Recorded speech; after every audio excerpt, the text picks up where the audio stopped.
Meu nome é Loreta, ginecologista e obstetra.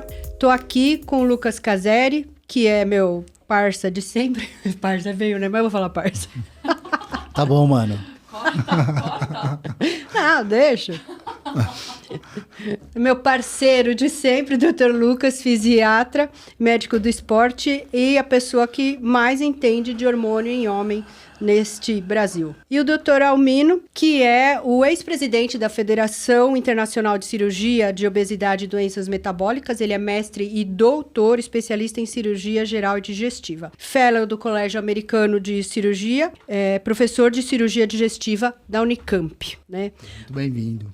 Dr. Almino atendeu ao pedido de uma paciente minha, que é a esposa dele, e aí ele achou naquela agenda imensa dele um horário para falar com a gente sobre cirurgia bariátrica.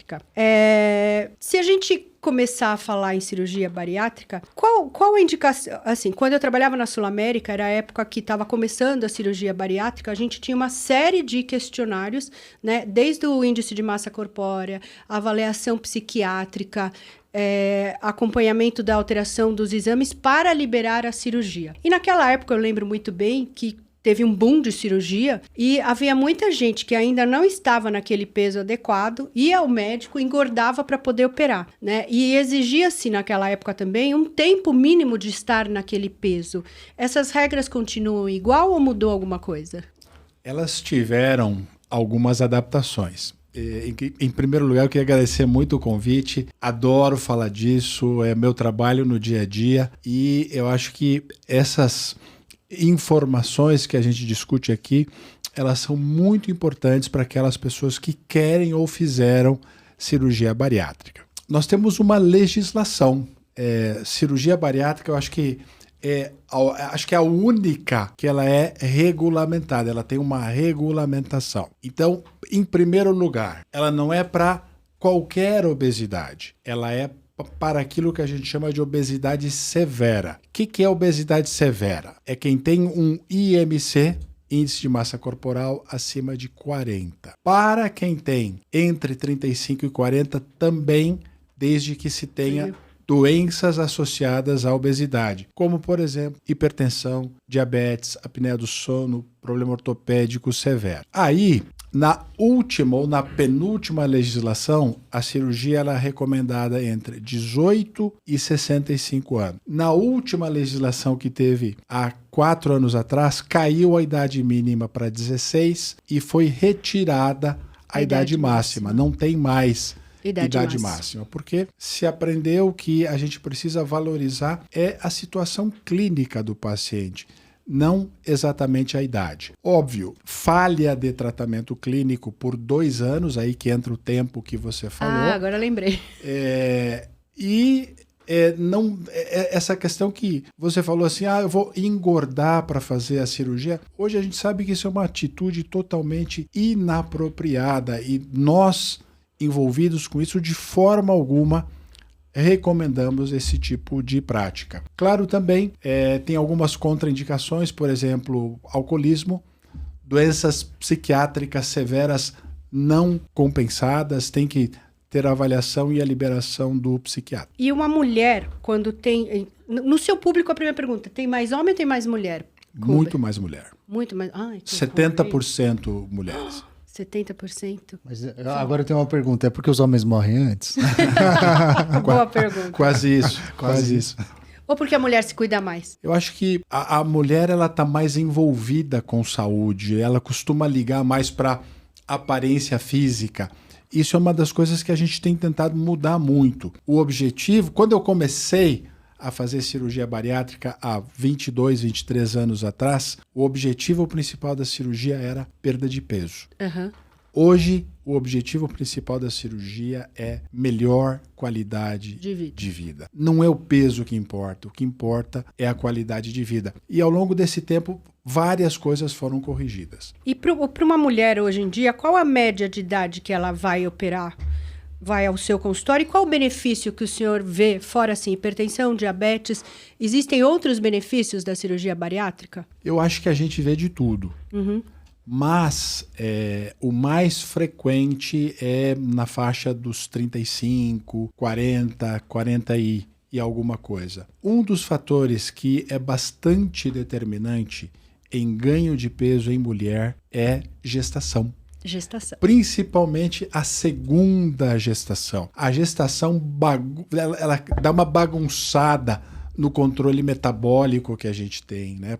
Aumenta muito o peso, depois não consegue diminuir tudo. Então, normalmente é nessa fase pós-gestação, 35, 42 anos. Mas, assim, eu já operei mulheres de 78 anos. De novo, a gente não olha a idade, a gente olha muito a questão clínica. E os objetivos mudam. Acima dos 60 anos, o que a gente vê, o paciente muito preocupado, o que ele quer? Ele quer melhorar mobilidade, ele quer melhorar controle de diabetes, de hipertensão, para poder viajar mais, para poder aproveitar a vida dele com mais qualidade. Já aquela mulher mais jovem, de 30, 35 anos, o que traz ela mais ao consultório é a questão de realmente perda de peso, conquista do físico. E aqui, Loreta, tem uma coisa engraçada, assim, né, que eu vejo na mulher. Porque eu sempre pergunto pro paciente, escuta, qual é a tua meta de perda de peso? E o homem não tem muito isso de meta. Ele quer perder alguma coisa que dê para jogar bola, dê para sair com os amigos. A mulher, a maioria delas fala assim, doutor, quando eu tinha 18 anos, eu pesava 52 quilos. Então você vê que sempre fica uma nostalgia dessa faixa dos 18, 20 anos, que a mulher tenta resgatar isso. Aí cabe a gente a dizer assim, vem pro chão. Peraí, você tá me falando de 18, mas agora você tá com 45, você tem 2 filhos, você tem certeza que você vai ficar bem com 52, que você já pensou nisso daqui? E aí, elas, em geral, mudam um pouquinho a opinião. Mas, normalmente, o primeiro peso que vem na cabeça é aquele dos 18, 20 anos. E na sua experiência, depois eu deixo você falar, desculpa, eu tô entusiasmada. Imagina, eu tô aqui só aproveitando. Assim. Na sua experiência, existe um ganho importante na fertilidade dessas mulheres? Porque na minha experiência tem um ganho importante na fertilidade. E eu tenho um caso assim bem icônico. Eu tenho uma paciente que teve o primeiro filho comigo e ela estava bem acima do peso, onde eu tinha que controlar o peso dela para ela não ganhar peso, para esse neném não ficar macrossômico, ficar grande demais. E a segunda gestação foi muito mais tranquila depois da bariátrica. E ela fala para mim, existe vida antes e após a bariátrica. É uma oriental, né? Então, assim, para mim, vendo toda aquela alteração metabólica que ela tinha por conta da obesidade, o ganho para o feto foi muito grande. Para as mulheres em idade fértil, nós temos uma preocupação que a gente sempre conversa muito, porque exatamente pela questão de melhorar a fertilidade, nós não queremos uma mulher grávida 3 meses depois da cirurgia, 4 meses depois da cirurgia, e para isso a gente tem sempre uma grande interação com a tua especialidade, com o ginecologista, para orientar a mulher sobre um método anticoncepcional adequado para que a gente não tenha uma gravidez muito precoce, uma surpresa no pós-operatório. Eu tenho pacientes que já engravidaram com 20 dias de operado. Ai, meu Deus, mas não era nem para ter, né? E se a gente for ver, por exemplo, a apneia do sono, que é uma comorbidade muito severa atualmente, é a primeira comorbidade que melhora depois da cirurgia bariátrica com 3 semanas. Então, essa fase inicial, o primeiro mês, perde muito peso. É uma perda de peso muito aguda. Em geral, os pacientes perdem 10% do peso no primeiro mês. Então, quem opera com 120 quilos, perde 12 quilos, 13 quilos no primeiro mês. E essa perda de 10% já muda toda a questão hormonal. Então, é isso que a gente vê. O que é o clássico da mulher com obesidade severa? A menorreia. Ela não menstrua, ela não tem regulação hormonal, ela não ovula. Então, a maioria delas nem tem preocupação de definir um método anticoncepcional, porque sabe que não engravida. Pela experiência dela, ela aprendeu que ela não engravida. E se ela vai nessa mesma história depois da cirurgia, nós vamos ter surpresa, e normalmente a surpresa pode vir muito mais cedo do que a gente imagina. Então tem que ter um cuidado maior na orientação em relação a esse tipo de situação. Melhora muito a fertilidade. Por que melhora a fertilidade? Porque melhora toda a regulação hormonal da mulher.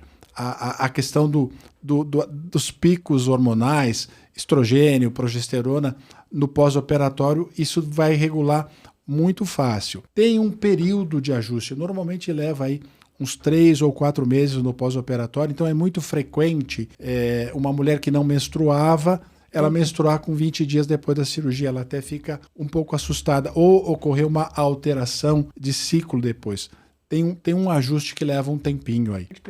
Eu acho que eu vou pegar um gancho, inclusive, dessa pergunta que eu acho que é muito bacana, se eu pudesse falar, da sexualidade do paciente pós-bariátrico, né? Já que a gente está falando que aumenta a fertilidade, melhora a questão hormonal, né? Tem, às vezes, umas intercorrências logo depois da cirurgia, né? Como que fica para o paciente, isso, homem e mulher, a sexualidade depois da bariátrica? Você sabe que quando a gente pensa nisso, a gente pensa assim, não, a pessoa que opera, ela vai emagrecer e vai virar um vulcão, né? E não é bem assim, porque, por outro lado, o que acontece? Nós temos muita associação de doenças psicológicas e psiquiátricas com obesidade. Quanto mais obesa é uma pessoa, à medida que vai aumentando sobrepeso, obesidade grau 1, 2, 3, 4, 5, vai aumentando o número de problemas psiquiátricos, principalmente ansiedade e depressão.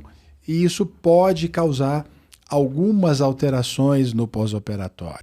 Tem um estudo muito grande, o principal estudo feito em cirurgia bariátrica é um estudo sueco, onde tem um grande número de pacientes operados, porque o Ministério da Saúde da Suécia, ele definiu assim: se você tem obesidade severa, o governo tem obrigação de oferecer a cirurgia para o indivíduo, para o cidadão sueco. Ele decide se quer ou não. Então, com isso, se criou 2 grupos. Quem aceita fazer a cirurgia e quem vai ser o grupo controle. Sabe que no grupo que faz a cirurgia, 2 coisas chamaram a atenção. Primeiro, o aumento da expectativa de vida. Segundo, o aumento de divórcio. Por quê? Porque acaba acontecendo uma distócia do casal. Então vamos imaginar que no casal a obesa é a mulher, o homem não. Mas a mulher, quando ela vai tendo obesidade, o que vai acontecendo? Ela vai se retraindo. Então ela não sai de casa, ou ela sai pouco, ela tenta se expor, até mesmo para a família, ela evita reuniões familiares. O marido tem uma festa da empresa, ela fala que não vai, dá uma desculpa qualquer. E depois que ela opera e ela começa a emagrecer, o que ela quer? Ela quer voltar a ter vida social. Só que aí o marido já está noutra. Ele já está num outro pique. Então ela quer, ele não quer, isso começa a gerar conflito, e o número de divórcios entre casais que têm cirurgia bariátrica é 6% superior ao que não tem. E tem também essa visão que a pessoa tem, por exemplo, um homem que casa com uma mulher com um certo peso, a hora que ela começa a emagrecer, ficar mais interessante, isso também atrapalha o companheiro, porque ele fica mais vulnerável, ou não? Loreta, existe de tudo. Eu tenho um colega, né, um amigo, que acabou pela prática, né, pelo consultório, acabou virando amigo. Por quê? Ele levou a noiva para operar. A noiva dele pesava 120 quilos. Ok, operamos, ela emagreceu e eles romperam a relação. 1 ano depois, ele volta com uma outra noiva, com 140 quilos. Ai, meu Deus. Operamos, ela emagreceu. 1 ano depois, ele volta com uma outra noiva. Ah, mentira. Não, é mentira. Aí, se não fosse homem sério, eu não ia acreditar. Eu não gosto de me meter na vida de ninguém, mas eu não pude deixar de falar, escuta, mas olha aqui, ó. Operamos ela, e você volta com outra. Doutor, o problema é assim, a minha atração... É pela gordinha. Então por que ele manda operar? Obesa. Mas eu fico com pena porque ela tá obesa e eu acabo indicando, porque ele era operado também, eu acabo indicando para ela fazer a cirurgia porque eu fui muito bem, mas depois que ela emagrece eu perco o interesse. Meu Deus do céu, não ouvi isso. Tem de tudo. O senhor tem razão.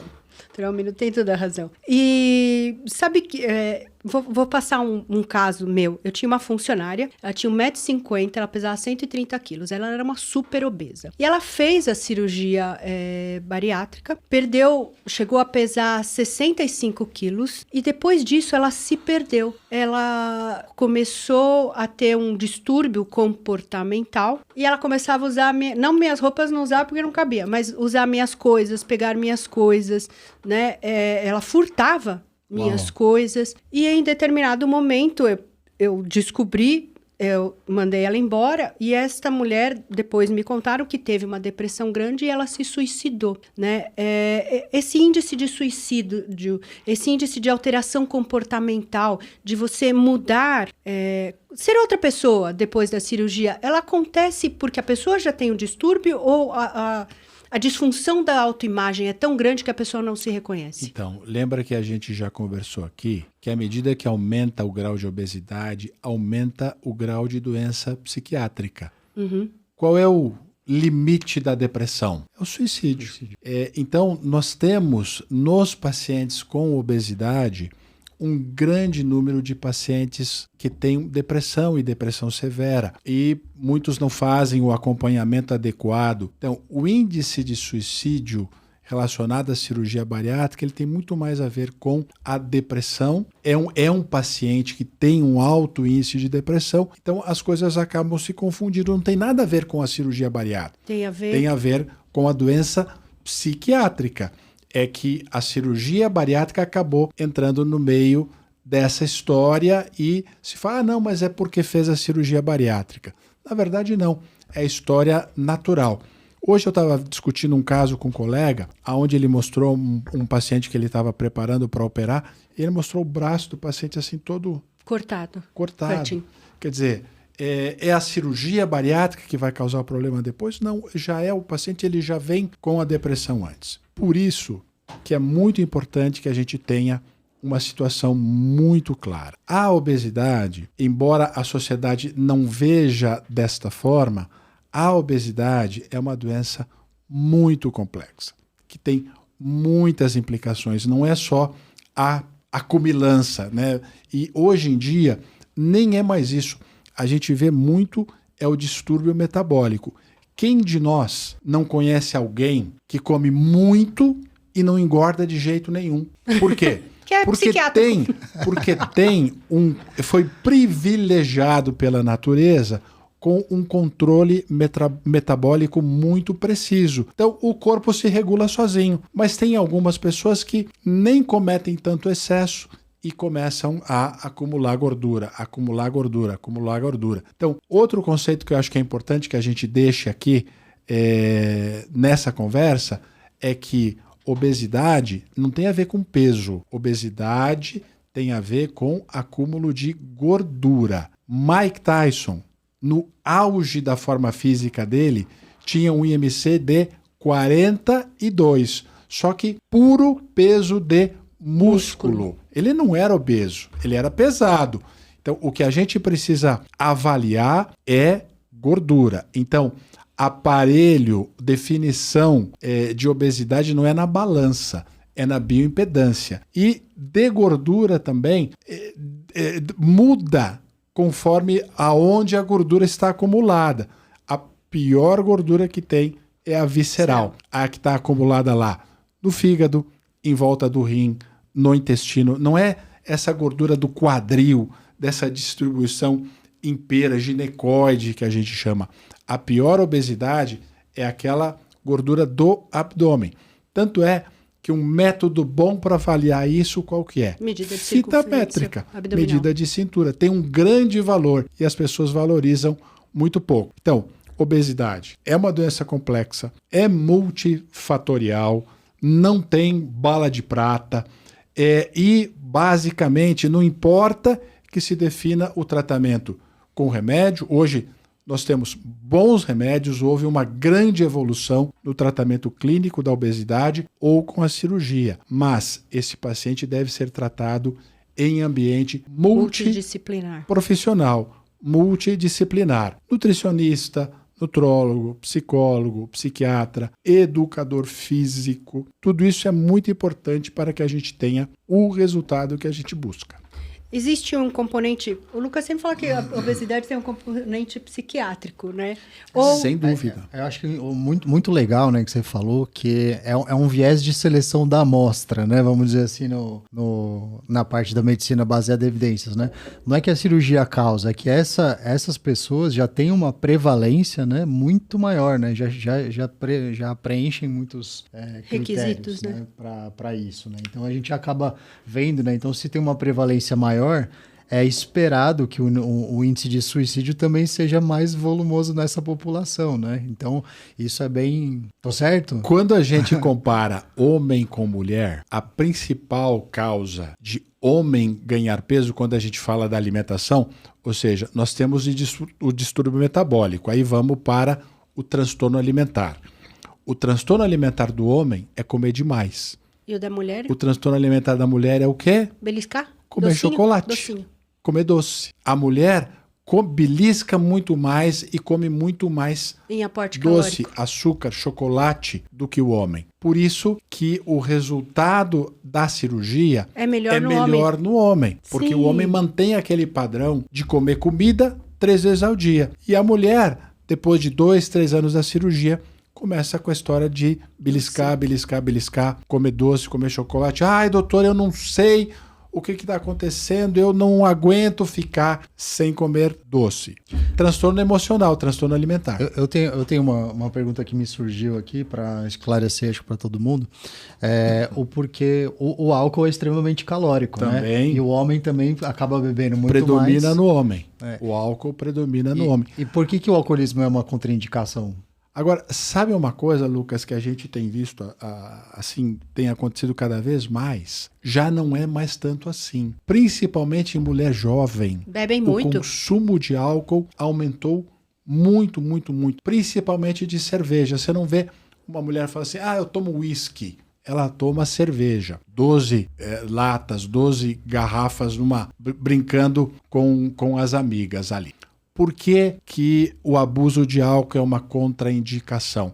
Primeiro, porque é um transtorno psiquiátrico e precisa ser tratado antes de fazer a cirurgia. Segundo, porque o princípio da cirurgia, o princípio da redução do estômago, do desvio do intestino, da melhora metabólica, vai ajudar muito com comida. Agora, não com a bebida. Bebida não ocupa espaço. O que beber vai conseguir. E tem alguns pacientes que, inclusive, podem piorar, porque aí soma o transtorno psicológico, psiquiátrico e vem aquela história. Bom, se eu não posso comer, eu vou beber. Quando a gente tem reganho de peso depois da cirurgia, que é algo mais ou menos aí 15 a 20% dos pacientes podem ter algum reganho, a minha primeira pergunta para o paciente é: quanto de álcool você está bebendo? Porque isso vai mudar totalmente a abordagem desse tipo de paciente. Também a gente tem medicações psiquiátricas novas